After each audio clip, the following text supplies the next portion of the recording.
Първата ми среща с рисуване с кана беше по време на благотворителния базар в Експо, където участваха много различни държави.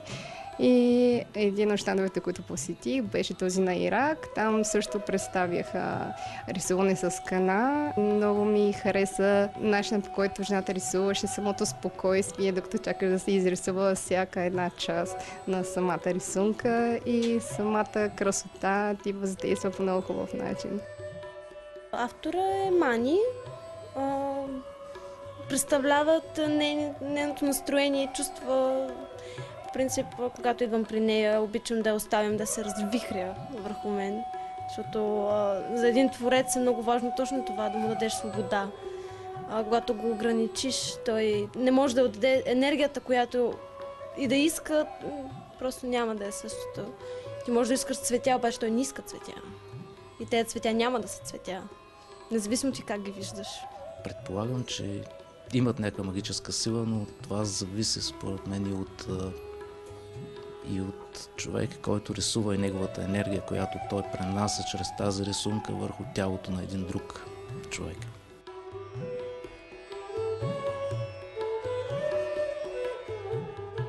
Винаги ми носи щастие. Ухая на живот, на пробуждане, на трансформация.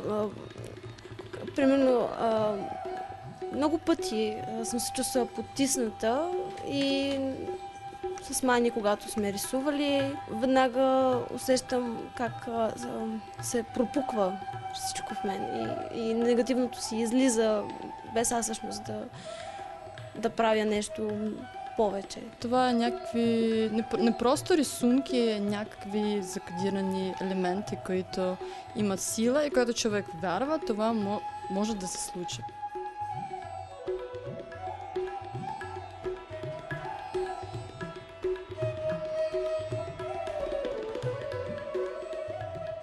Бях в Лондон и работих за жена, която е индийка, и това е зададе въпрос, нали, как така всички хора там са много усмихнати и нали все едно нямат проблеми. И тя точно това обясни, че част от това е самата религия, която имат, и вярванията. Те не мислят за проблемите, които ще имат примерно след 1-2 седмици. Те не се притесняват за това. Те ги оставят настрани и се тревожат точно в самия ден. Все едно нямат никакви проблеми. Това много ми хареса. Привличаме особено тая свобода, която има там. В различните слоеве на населението, как едни живеят типично по западен начин, а други са толкова откъснати от тази така наречена реалност, която ние тук изпитваме на Запад. Просто тези контрасти намирам за изключително привлекателни. Примерно за танците, това, което ми хареса е, че нали, има най-различни видове и всяко едно движение почти има някакво значение. И самите движения изразяват също така и част от самата религия на държавата. И самата хармония на движенията и самото значение много ми хареса. Отделно, че самата музика също така може да има и успокояващ ефект на психиката.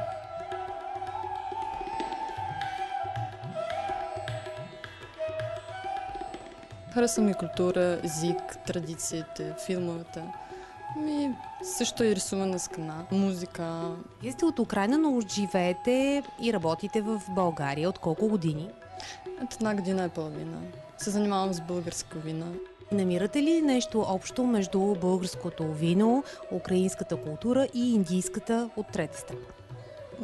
Това е сложният въпрос. Има много сходства между българска култура и украинска. Например, език. Прилича украинският на българския. Индийска култура и българската и украинска може би са свързани само с тези хора, които се интересуват от тази култура и се занимават с някакви духовни неща.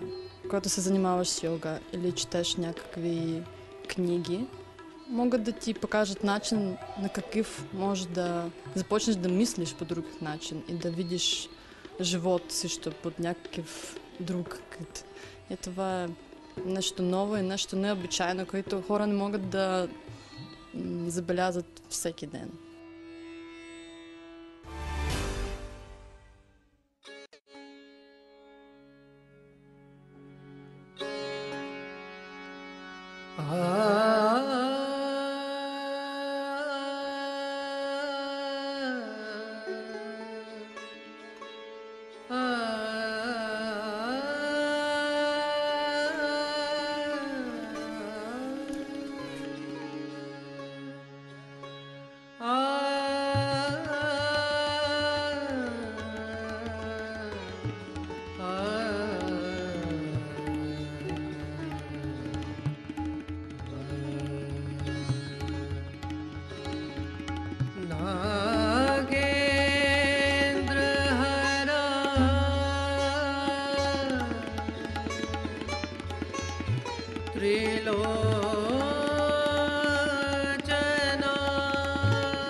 Благодаря ти, Катя. Беше прекрасна.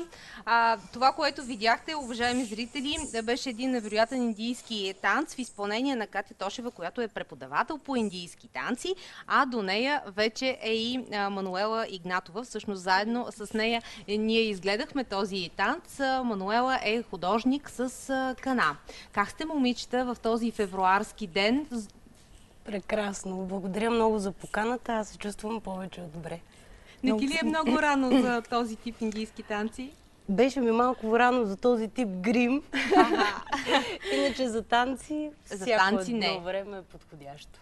Надявам се, нашите зрители с този танц се потопиха в индийската култура, защото в следващия половин час ние ще говорим за индийската култура.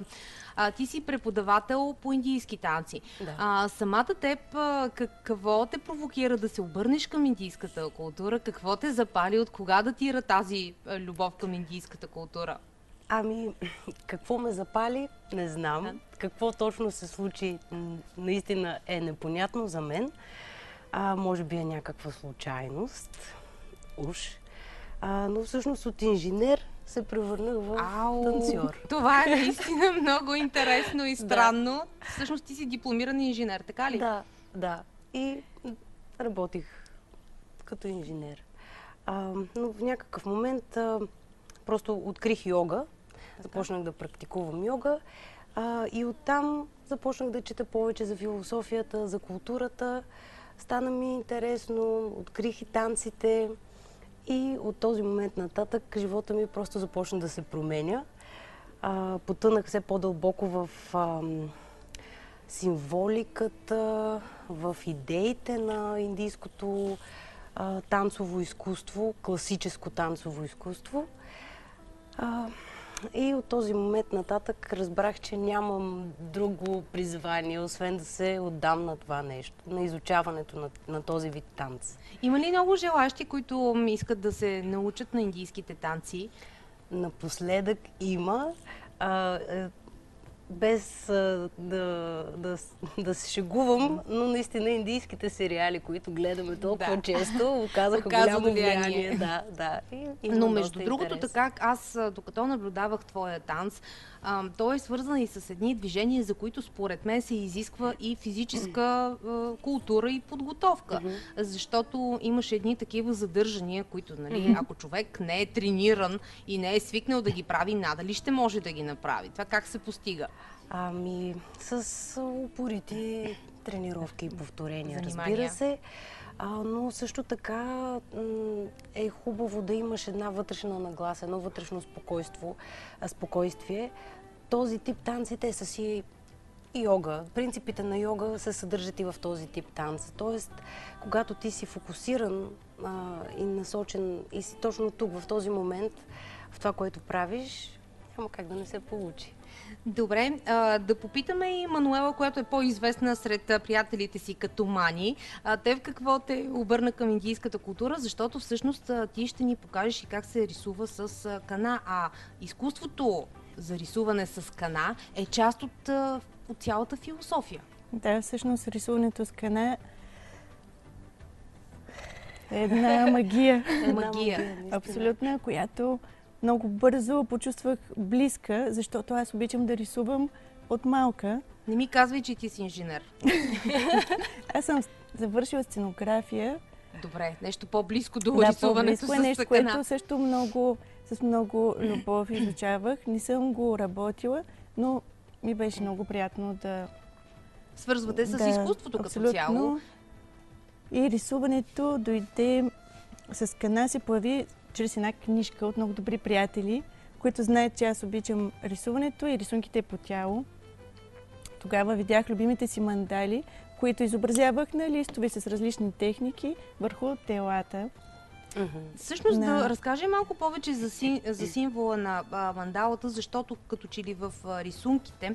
Доста често присъстват мандалите. Често присъстват. Аз ще те помоля и докато си говорим, да покажем някои от тях. Не е нужно да ги вадиш, аз просто ще ги покажа на камерата. Може и така. Да, ми е по-лесно. Така, всъщност какво символизират мандалата се използва доста често в дизайните с кана. Тя е символ на Вселената, единството, символ на Слънцето, което също показва една цялост, съвършенство, завършеност, кръга като такъв, концентрична геометрия, която всъщност рисуваме и безкрай. Да, абсолютна Вселена. Ние виждаме, че всички тези мандали, които са изобразени тук, всъщност са под формата на слънце, въпреки че има някакви флорални мотиви, те могат да се възприемат също, и като цвете, но всъщност всички са и в тази кръгла форма. Изобразяват се най-често на дланите, на ръцете. Най-добрите места, като когато става въпрос за цвета на самата кана, са на дланите, защото температурата е по-топла и кожата е по-специфична. Така. И се получава доста. Много добре. Катя наистина може да покаже. Е тръгнала каната да изсветлява, а при нея е в доста... Все още дори не е станала цвят. В пълния си цвят, защото аз си я направих вчера. Така че при каната това е магията, че тя развива цвета си във времето. Първоначално е по-оранжева, след това става по-кафява. Да, това, което не е популярно и не е много известно сред хората, е всъщност, че каната е билка, която има нужда от време, за да изяви пълния си цвят. Когато нарисуваме дизайна, ето тук може да покажем.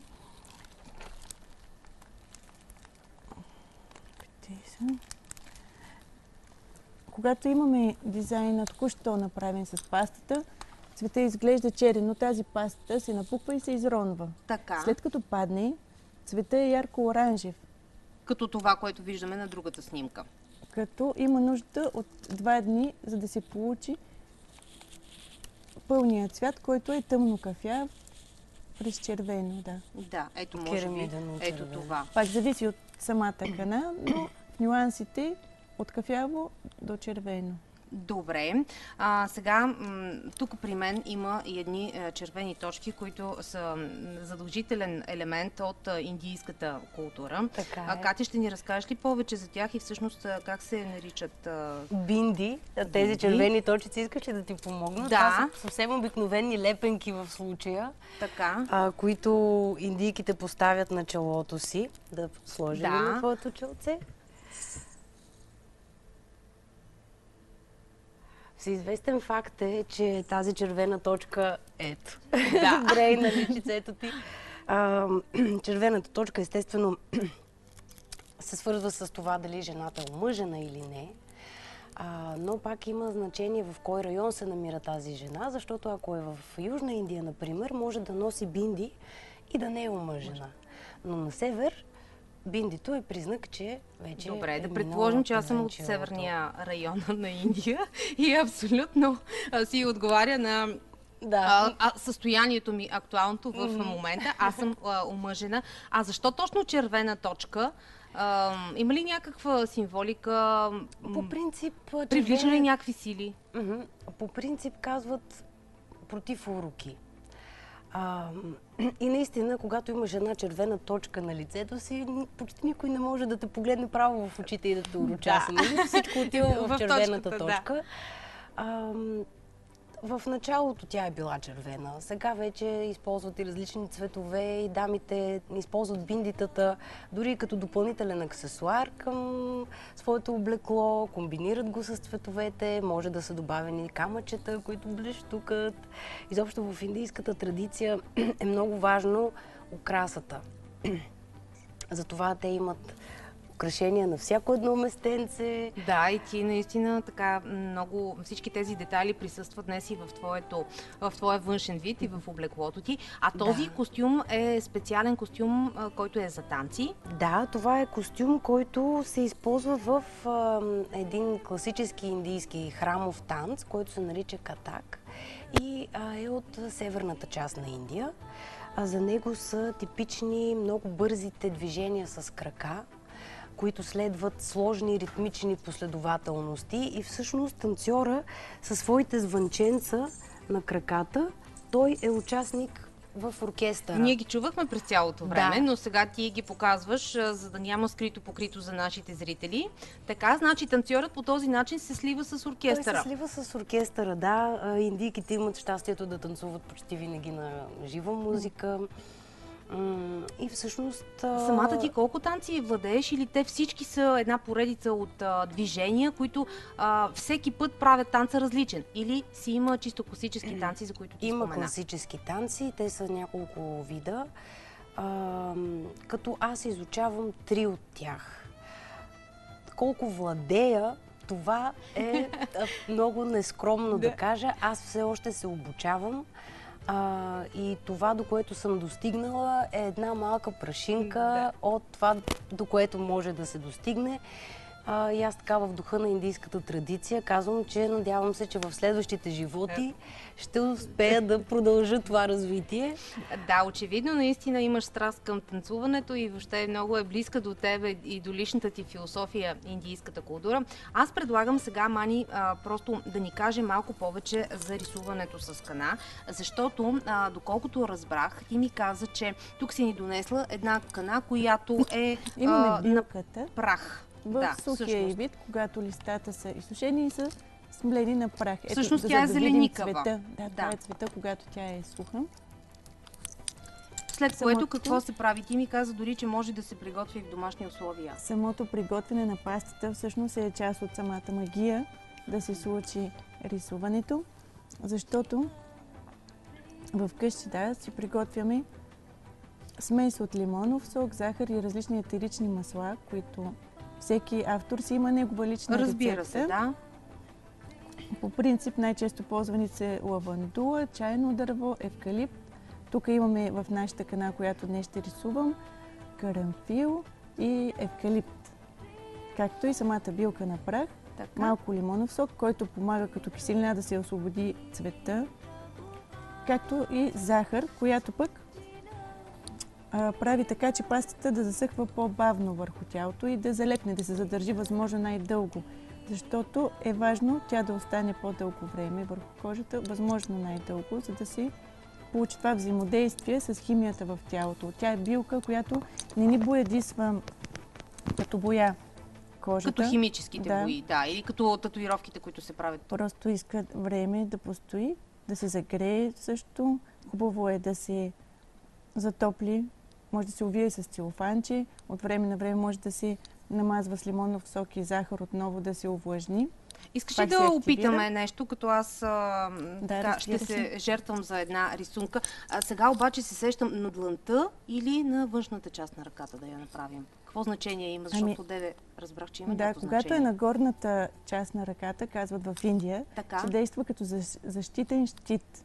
Както казахме, против уроки, за идеята като цяло на самото рисуване с кана, ако оставим на страна символите, самото рисуване с кана символизира здраве, любов, благословия и защита. Добре. Това е идеята. А ако е от вътрешната страна, какво От вътрешната страна е символ на отдаване, на предлагане. Добре, да речем, че днес предпочитам да бъда защитена, така че обръщам рисуваме ръката. На горната Да. част. Добре. Ти може да започваш.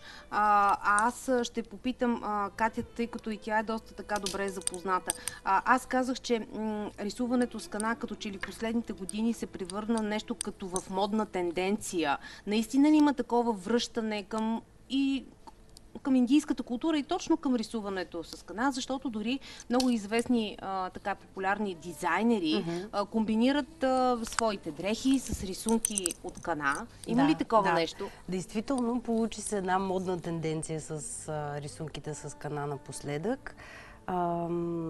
В Индия обаче това нещо не е спирало.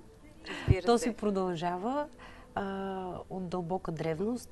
И за мен това е едно доказателство, че наистина тази магия, за която говори Мани, съществува. Защото невъзможно е една традиция, която е вековна. Да, вековна, просъществувала е, така победила е времето, да няма някаква функция в това.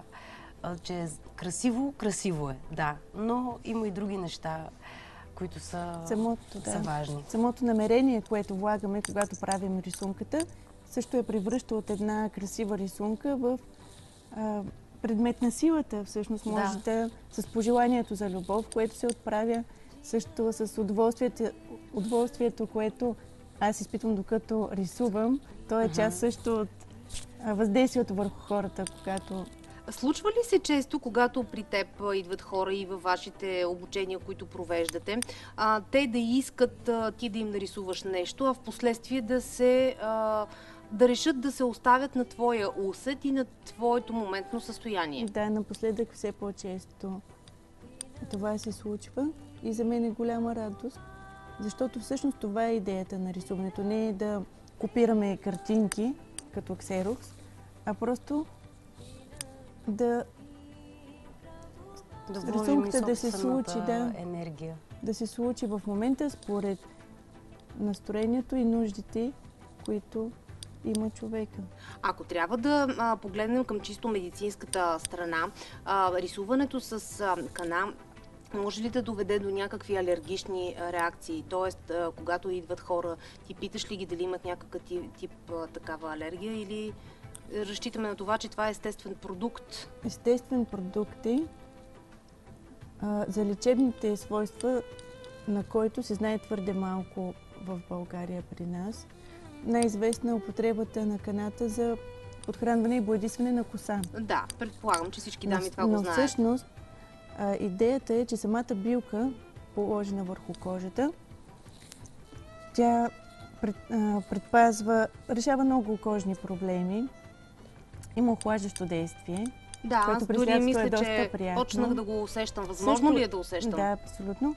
Има противогъбично действие, като билка. И антисептично. Дори казват, че регулира хормоните в тялото.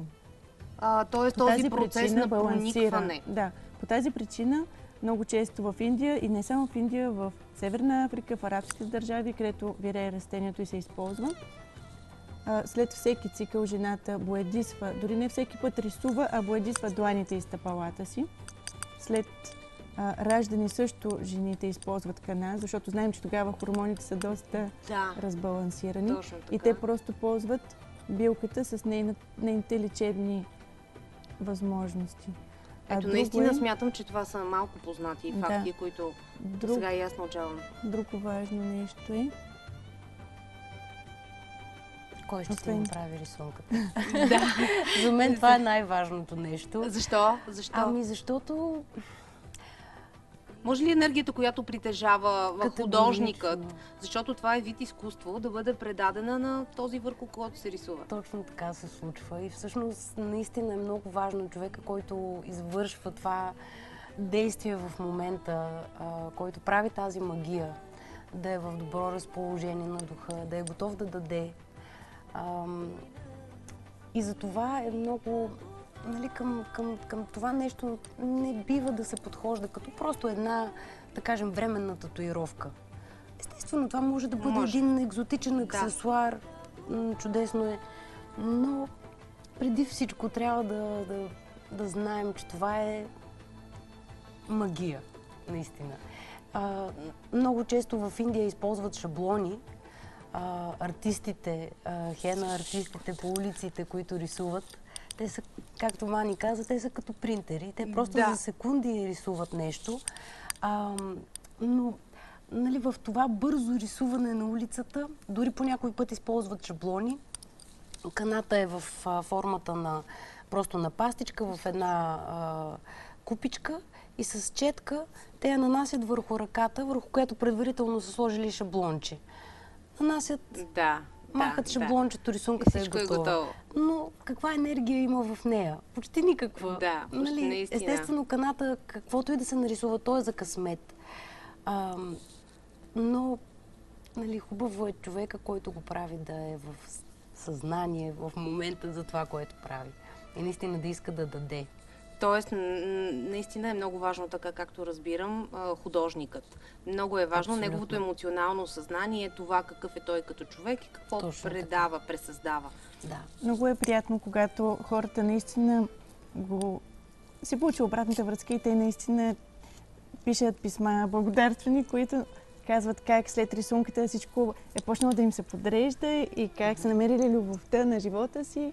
И добре, надявам се, че след около 10 дни до тогава ще подейства каната и магията. Ще мога да ви се обадя, за да ви споделя нещо хубаво, нещо щастливо, което ми се случило. Аз сега само да потвърдя, че наистина усещам леко охлаждащ дали ти харесва? Да, точно така. Между другото, когато си говорихме докато правихме видеорепортажа при вас в вашето студио, аз забравих да попитам всъщност на какво ухае каната. Има ли аромат чистата кана? Самата кана, да. Има абсолютно. Има някакъв аромат. Няма да я отваряме, да. Ухае на билка, но това, което пък сега аз усещам, са по-скоро маслата, които ти си добавила. Които се слагат в малки количества. Не трябва да прекаляваме и с тях, защото могат да раздразнят кожата. За алергиите, както попитахте, аз не изключвам някой човек да има и към натурална билка алергия, както към мед и ягоди. Но тя няма да е, предполагам, много сериозна, както е важно да отбележим.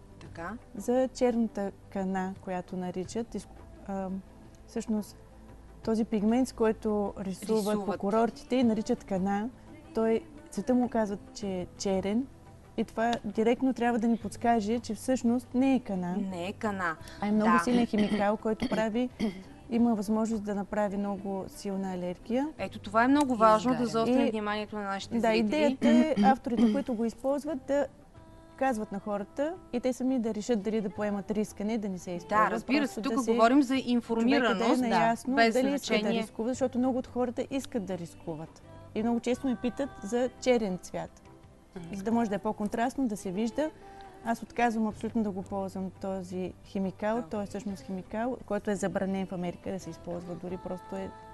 Ти разчиташ естествено само на тази и по тази причина, кана. да, аз потърсих и открих натурален пигмент с черен цвят, който е от Южна Америка и се нарича джагуа. Всъщност има има За такава да имат възможност. хората избор, да. Доста по-скъп е, защото идва от далеч. Прави се от плод, също мирише. Сега ще ви покажа, няма как Тоест, зрителите това да е, видят. да, Може тоест, да това е помиришеш. пигмента.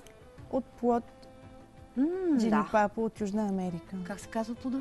Джинипапо има доста странно име. Да, По същия но пък начин- уха е много приятно, Много ароматно. силно, Даже мисля, че и доста много силно релаксиращо. да. Човек може Да. така да си го използва като ароматерапия. Тук интересното е, че по същия начин, когато нанесем джакуа и тя съхне малко по-бавно, когато се изрони, почти нямаме цвят. Леко сивкав отпечатък има върху кожата. И до 2 дни става абсолютно черно. Не знам този плод какъв е и как го ядат. Но наистина това е 100% натурално. Тъй като до края на предаването имаме наистина 2-3 минутки, няколко блица въпроса. Сега в рисунката, която ми направи на ръката, твоето лично послание какво е и какво символизират тези символи? Тук нарисувах лотос. Може да видите острите листенца на цветето. Така. Той е символ на женската енергия, творческата сила, израстване, чистота и целомъдрие също символизира, примерно в Китай. На всяко място той е символ на нещо различно, Така. но като цяло идеята е тази. Добре. Сега как би трябвало да се погрижа за тази рисунка в най-близко и в по-далечно време? Много е важно, докато е нанесена пастата и не е изсъхнала, да се внимава, да не се размаже, след което тя изсъхва. Напуква се, което е нормално. Оставяме възможно най-дълго. Днес избягваме мокренето с вода. Хубаво е след като я изроним да се намаже с натурална мазнина.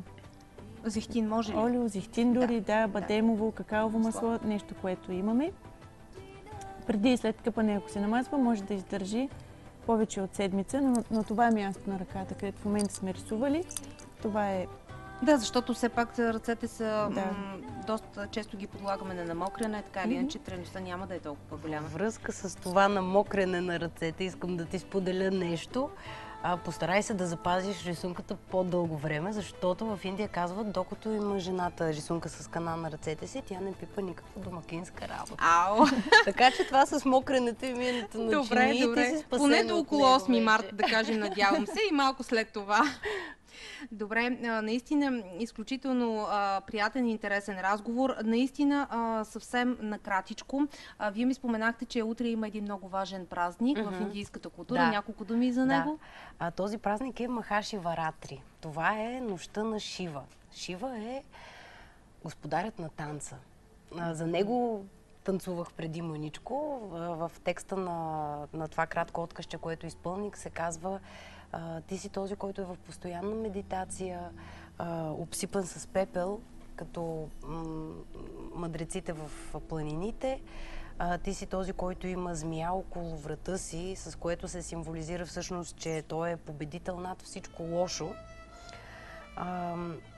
И така в този празник се празнува именно победата на светлината срещу тъмнината. Предстои новолуние, това ще бъде най-тъмната нощ, в която светлината ще победи, знанието ще победи срещу невежеството. Също има друга история, която е свързана с сливането на мъжката и женската енергия. Изобщо много интересен празник. Благодаря ви. Наистина да се разделим с това пожелание. Светлината да победи над тъмнината. При нас бяха Катя и Мани. На вас, уважаеми зрители, ви желая един слънчев, хубав и светъл ден.